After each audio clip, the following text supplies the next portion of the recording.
we cut to a Quidditch match in our lightning storm against Hufflepuff, and we see one of those interesting casting problems. See, this is supposed to be Cedric Diggory getting electrocuted, but they hadn't yet cast Robert Pattinson in the role. You know, it's not too bad because you could just argue that Hufflepuff got a new seeker, and I like to think that this one died when he got electrocuted off his broom 50 feet up. Anyway, Harry sees the shape of a dog in a cloud, and it kind of ruins the whole point of the dog in the book when you change it like this. Dog is not supposed to be an omen of doom. It's supposed to be Sirius, who just has a nasty habit of showing up whenever Harry's in peril. Once you make the dog even slightly supernatural, you turn it into an actual grim which Harry is seeing. Did the filmmakers actually read the book, or was hiring Lenny Henry and Dawn French too high of a concern for them? Anyway, Harry gets soul sucked off his broom and wakes up in the hospital wing, where it's revealed that despite the Hufflepuff catcher having been electrocuted, apparently Hufflepuff still won. In the book at least, Cedric caught the snitch, ending the game, whereas in the movie apparently they just ended the game after the Dementor attack and declared Hufflepuff the winner despite no one having caught the ball that ends the game. I repeat my above question about whether the filmmakers actually read the bloody book. Anyway, we have some more scenes with Lupin and Harry talking about Dementors, and then cut over to Harry trying to sneak into Hogsmeade with his invisibility cloak. The twins grab him and give him the Marauders map, which allows him to sneak through secret tunnels and get there. I mean, I still love the twins, they're fantastic, and the speaking in unison thing is actually really quite funny. Harry sneaks into Honeyduke's sweet shop and out into the village. Hermione and Ron are basically on a date, which I do also like because it's a nice way to make it a little more obvious to the Harmonians watching who's going to end up with who. We have what is supposed to be a repeat of the Mudblood scene from number 2, but it's just a bit too overdone really. Tom Felton's fallen into the same overacting problem everyone else has got. Anyway, Harry is apparently able to attack Malfoy and co without leaving footprints in the snow or accidentally bumping into them in the slippery conditions, and the three of them see the teachers going inside the leaky cauldron. Harry follows them inside, where he finds out that Sirius Black apparently betrayed his parents and led to their deaths, despite being his godfather! This causes him to have the most hilarious Narmic breakdown 30 seconds later. He was their friend!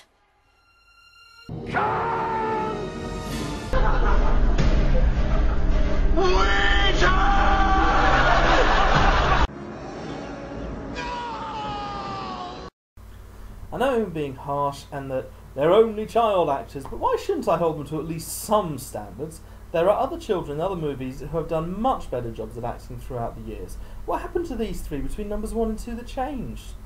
Anyway, it's now spring and Lupin is teaching Harry to defend himself against Dementors. I hate this scene with a passion. So much has changed, including his happy memory, including that he actually tells Lupin what the memories are, and also the way he can do it after 2 tries. It makes Harry into even more of a Mary Sue than he is anyway. In the book it takes several sessions before he can manage more than a faint shield, and even the shields take him about 4 tries on the first go. I know about conserving space, but remember all my comments about the time-wasting comedy earlier? This is exactly what I mean. Important stuff was cut for pointlessness. Anyway, off they toddle to see Hagrid. Ms. Watson angry at Ron because he keeps claiming that her cat ate Scabbers. I know everyone in the book treats it like some giant overreaction as well, but come on! Ron clearly is very fond of Scabbers, and it's not like Crookshanks has exactly been a model of perfect behaviour around that rat. Can't blame him for jumping to this conclusion, frankly. Turns out that Buckbeak is going to be executed.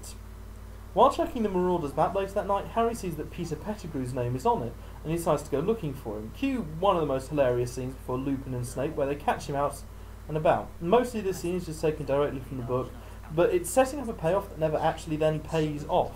We never find out who the Marauders are, or what their connection to Snape is. This is just transferring stuff wholesale from the book without rhyme or reason.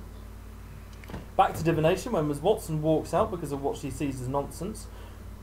Again, this scene doesn't have much input in itself, but it gives Harry a reason to return on his own, to return the crystal ball Ms. Watson apparently knocked down the stairs with her. This is where Trelawney gives her big prophecy about how the servant will return the master and aid in his return. It's actually quite creepy though, given her crazy voice of the Legion thing.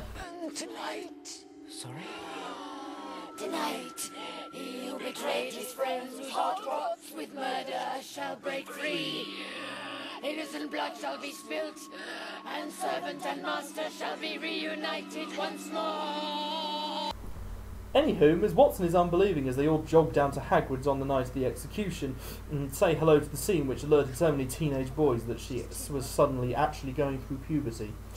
And of course, oh, here we go again, this ridiculous scene, Draco overacting his little heart out and Ms. Watson, I don't even know what she's up to. How about a little subtlety? How about a little build-up? Start at a low, angry, then build up on the last word to a shout, punch him. That's how you do a scene like this. Not, you foul, loathsome, evil little troll. You go, you foul, loathsome, evil little troll, punch. See? So anyway, some blatant foreshadowing gets them out of the cabin with Scabbers now among them. Returning, they look back and apparently see Buckbeak being executed, but have no time for remorse as Scabbers runs off towards the Whomping Willow. And as they give chase, they are attacked by a big black dog who drags Ron down under the roots.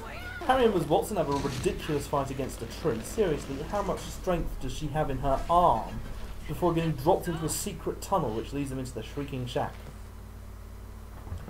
In the shack, they learn that the dog is Sirius, but before he can explain exactly what he's up to, Harry attacks, and Lupin bursts in, disarming everyone, and apparently in league with Sirius. Snape appears, and they blast him into the bed, before turning Scabbers into Pettigrew. I have to say, this series needed another 2 large hams like they needed, well, another 2 large hams. Actually, this scene isn't too bad, but they come so close to explaining about there having been the Marauders and then just miss it. It would take less than a minute. Lupin's a werewolf. James Pettigrew and I used to turn into animals to control him. I was a dog, Pettigrew a rat, James a stag. We all called ourselves the Marauders and we made the magical map. See how easy? Harry stops them from killing Pettigrew and they all go back to the castle where Sirius offers Harry a place to live when he's cleared. But uh-oh, it's a full moon and Lupin changes.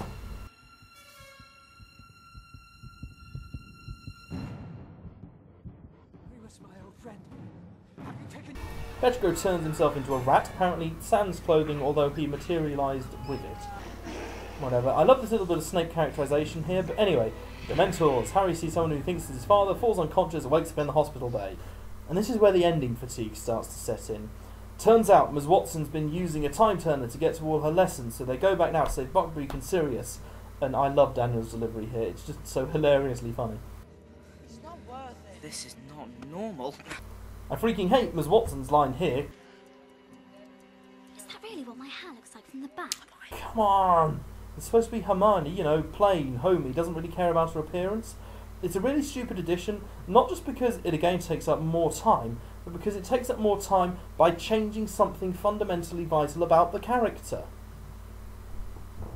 They manage to save Buckbeak and hide in the forest where Harry gets to talk about his dad some more, but then they're all coming out of the Whomping Willow. Ms. Watson lures the werewolf towards them and they get to have another, say it with me, entirely pointless chase. Buckbeak saves them and they all go to the lake with the Dementors, where it turns out that Harry was the one who summoned the Patronus.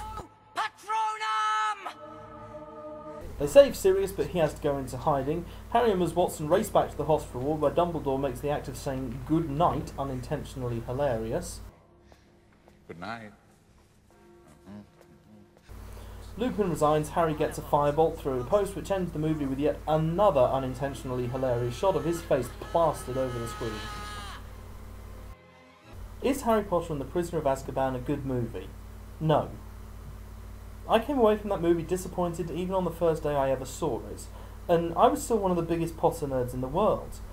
The greatest cause for this is Ms. Watson, I make no bones about that. But it's one of those unfortunate films that whenever I watch it, I find new things to dislike about it. A lot of it's in what they changed and why they changed it. They took out some of the most plot-important scenes, including the description of who the Marauders actually were, the point about Harry's Patronus being the same shape as his dad's. They took out so much important stuff in order to make room for comedy, which isn't even really that funny when you actually get into it. The night bus scene didn't need to be that long. The Patronus learning scene is actually supposed to be a really quite moving moment, but it's made just melodramatic and filled with narm. See,